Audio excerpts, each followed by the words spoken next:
చేశాను, అన్న కంపెనీల్లో పనిచేశాను, సాంగులు చేశాను, వాళ్ళకి రికార్డింగ్లు చేశాను, ఫైట్ డైరెక్షన్లు చేశాను. ఎంతో గొడ్డులా కష్టపడాను, మనసు పూర్తిగా సంతోషంగా చేశాను. నాకు ₹1 అడిగింది లేదు, ఆశించలేదు. నేను దానికోసం నాకు కావాలి, నేను పనిచేసిన దానికి కూడా నేను అడగట్లేదు. ఒకటే అడుగుతున్నాను, మీకు నిజం తెలియాలి. అందుకోసమే ఏంట్రా వీడు అన్నీ బయట పెడుతున్నాడు అనుకోవచ్చు, కానీ ఈరోజు నాకు భార్య పిల్లలు ఉన్నారండి. ఈ రోజు నేను నిలబడకపోతే రేపు నా కొడుకు పెద్దోడైన తర్వాత, కూతురు పెద్ద అయిన తర్వాత వాళ్ళకి నేను సమాధానం చెప్పుకోలేను. నేను దొంగతనం చేసి వేరే వాళ్ళు కడుపులు కొట్టి నా పిల్లల మొహం నేను చూడలేను, ఆ కూడు నా పిల్లలకి పెట్టలేను. మా నాన్న నన్ను అలా పెంచలేదు, మా అమ్మ నన్ను అలా పెంచలేదు. మధ్యలో మా అమ్మ నలిగిపోతుంది. మా అమ్మని హాస్పిటల్లో అడ్మిట్ అయ్యారని చెప్పి నేను అబద్ధాలు ఆడారు. హాస్పిటల్కి వెళ్ళి చెక్ చేయించుకుంది అమ్మ. నువ్వు వెళ్ళిపో ఇంట్లో నుంచి, నువ్వు వెళ్ళిపోతే వీడిని చూసుకుంటావు మేమంటే, మేము మంచిగా మాట్లాడి పంపిస్తా అంటే నమ్మి ఆవిడ 3 రోజుల నుంచి దడదడగా ఉంటే వెళ్ళింది ఇల్లమ్మ అంటే.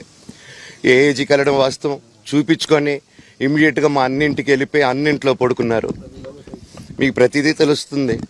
ఈ రోజుల్లో ఏది దాచలేరు. మరి ఇంత క్యారెక్టర్ అసాసినేషను నేను చేయని దానికి చేశారని, నా భార్య వచ్చిన తర్వాత నేను చెడ్డోడినయ్యానని, అదే వాళ్ళ తల్లిదండ్రులు ఉండుంటే గమ్మునుంటారా అండి? ఈరోజు నేను గమ్మునుంటే ఎలా అండి? తనకి తల్లి అయినా తండ్రి అయినా అన్నీ నేనే అండి. ఈరోజు తను వాళ్ళ ఇంట్లో ఆధారపడదు, నేను మా ఇంట్లో ఆధారపడను. నేను నా సినిమాలు చేసుకుంటున్నాను. తను సొంతంగా ఒక టాయ్ కంపెనీ పెట్టుకుంది. లాక్డౌన్లో నా అహం బ్రహ్మాస్మి సినిమా మా ప్రేమ కోసం ఆపేసినప్పుడు నిర్దాక్షిణంగా నేను చెన్నైకి షిఫ్ట్ అయిపోయి ఈ ఊర్లో వద్దని మేము అక్కడ కూర్చొని, నేను మనోజ్ నువ్వు బొమ్మలు గీస్తావు కదా, కథలు రాస్తావు కదా, బొమ్మలకి ఆత్మనిర్భర్ అని నరేంద్ర మోడీ గారు ఇది అనౌన్స్ చేశారు. ఈ బొమ్మలు నీకు బొమ్మలు ఇష్టం, పిల్లలు ఉన్నారు, మనమే క్రియేట్ చేద్దాం బొమ్మలు అంటే, లాక్డౌన్లో నేను డ్రాయింగ్లు చేసి కథలు రాసుకొని నా ఫ్రెండ్స్ దగ్గర కొంచెం అప్పులు చేసుకొని మేమే పెట్టుబడులు పెట్టుకుంటూ, నా ఫ్రెండ్స్ కూడా పెద్ద కష్టపడి వచ్చిన వాళ్ళండి. వాళ్ళకున్న కొంతలో నాకు పంచుకుంటూ, మమ్మల్ని కాపాడుకుంటూ, ఒకరినొకరు కాపాడుకుంటూ నిలబడి ఈరోజు మనీని నిలదొక్కున్నాం అండి. నేను నా భార్య, తను కష్టపడుతుంది. ఇప్పుడు కాశ్మీర్ నుంచి కన్యాకుమారి వరకు ఓన్లీ తను, నేను, ఇంకొక 3-4 కలిసి దీన్ని ఇంత దూరం తీసుకొచ్చామండి. ఈరోజు నేను మళ్ళీ సినిమాలకు వచ్చేసాను. అందుకే ఈరోజు నేను నిలబడపోతే ఇది నా పిల్లలకి చెప్పేది కరెక్ట్ కాదు, ఎవరికి కరెక్ట్ కాదు. ఇన్నాళ్ళు గమ్మునున్నాను ఓకే, కానీ వాళ్ళ నాన్న ఆస్తుల కోసం కొట్లాడుతున్నాడా, మంచి కోసం నిలబడుతున్నాడా అనేది ఈరోజు మీకు సాయంత్రం వచ్చిన ప్రూఫ్స్ అన్ని వదులుతాను.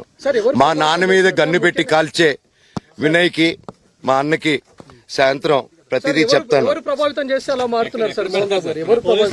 చెప్పాను కదండి వినయ్ అని మా అన్న విష్ణు అని. అవునండి, నన్ను హాజరుపరచమన్నారు, 10:30కు రమ్మన్నారు. మీరందరూ చూశారు. నాకు మొన్న ఫస్ట్ రోజు తగిలి బాగా నొప్పి వచ్చింది, మెడ, కాలు. 3 వారాల క్రితం ఫైట్లో నాకు మజిల్ టైర్ అయింది, గ్రేడ్ 1 టైర్ రైట్ లెగ్లో. లెఫ్ట్ లెగ్లో మళ్ళీ దెబ్బలు తగిలాయి మొన్న. సో అందుకే కొంచెం బ్యాలెన్స్ ఇది ఉంది. మందులు హెవీ మెడికేషన్ ఇచ్చారు, హెవీ ప్యాచ్ కూడా వేశారు నాకు. దానివల్లే కొంచెం నడుస్తున్నాను. అండ్ ఇప్పుడు అందుకే రిక్వెస్ట్ చేసుకొని, సార్ నాకు కొంచెం టైం ఇవ్వండి, పాప ఉంది, సెటిల్ చేసుకొని నేను వస్తాను సార్, కొంచెం సెట్ చేసుకొని అని పోలీసులు గారికి రిక్వెస్ట్ చేసుకొని ఇప్పుడు బయలుదేరుతున్నాను. సార్ దాని గురించే సార్ చెప్పాను. మద్యానికి బానిసై ఇలా ప్రవర్తిస్తున్నాడు, అందుకే నేను మనోజ్ విషయంలో సీరియస్ గా ఉన్నాను అని చెప్తున్నాను. సార్ మద్యానికి బానిసై ఎవరిని కొట్టాను సార్? నా పిల్లల్ని కొట్టానా, నా భార్యను కొట్టానా, మా అమ్మని కొట్టానా, మా నాన్నని కొట్టానా?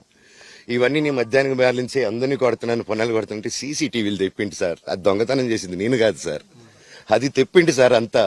అప్పుడు మాట్లాడదాం సార్, మనోజా ఎవరా అని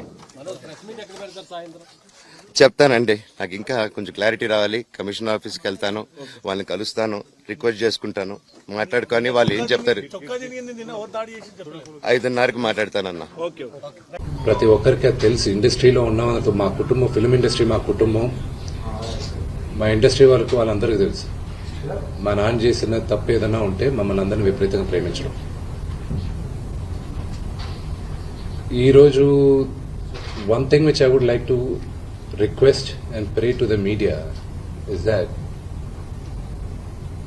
మీకు ఫాదర్స్ ఉన్నారు, మీకు బ్రదర్స్ ఉన్నారు.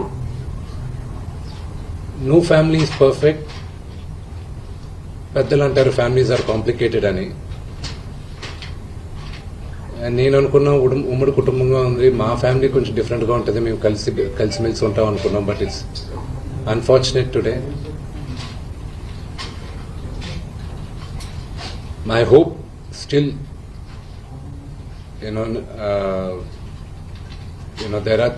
there is light at the end of the tunnel అని నేను హోప్ చేస్తున్నాను. But one thing which I want pray for the media is that మీ ఇళ్లలోగా పక్క ఇళ్లలో అందరి ఇళ్లలోనూ ఇష్యూస్ ఉంటాయి, లేకుండా ఉండవు. But do not sensationalize it. ఇది my sincere request. Yes, fortunately or unfortunately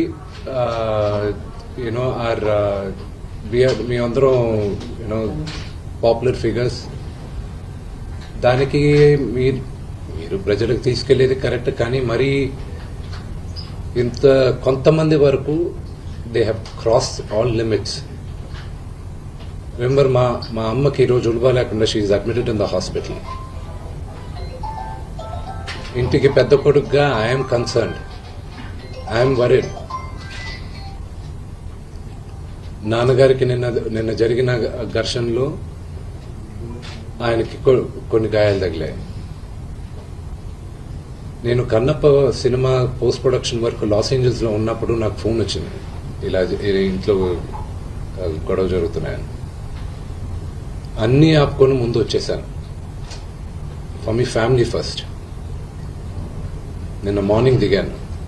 but I'm not able to understand అది ఇంత నేను లేని ఒక 3-4 రోజుల్లో how did this escalate so much అని.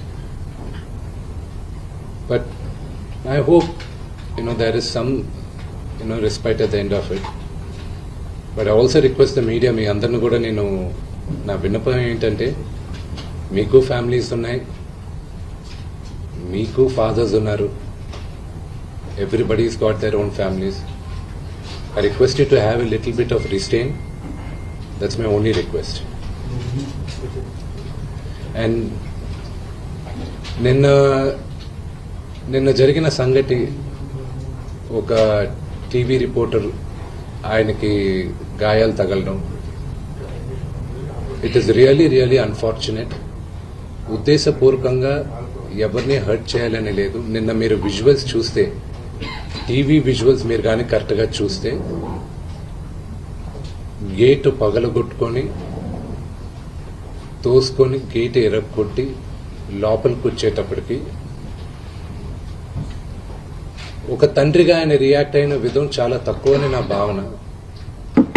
కానీ ఆయన ముందుకొచ్చి, మీరు విజువల్స్ కరెక్ట్గా చూసుకున్నారంటే, ఆయన మీడియా వాళ్ళకి నమస్కరిస్తూ ముందుకొచ్చారు.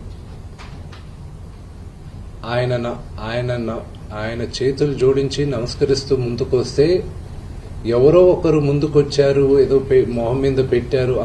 ఆ హీట్ ఆఫ్ ద మూమెంట్ లో జరిగిందే గాని ఉద్దేశపూర్వకంగా ఒక వ్యక్తిని కొట్టాలని గాని, ఒక వ్యక్తి పైన ఆగ్రహం చూపించాలని గాని వ్యక్తిగతంగా లేదు. ఆయన గాయపడిన వాళ్ళ ఫ్యామిలీతో నేను టచ్ లో ఉన్నాను, వాళ్ళ ఫ్యామిలీ మెంబర్తో మాట్లాడాను. వాళ్ళకి చెప్పాల్సింది మేము చెప్పాం.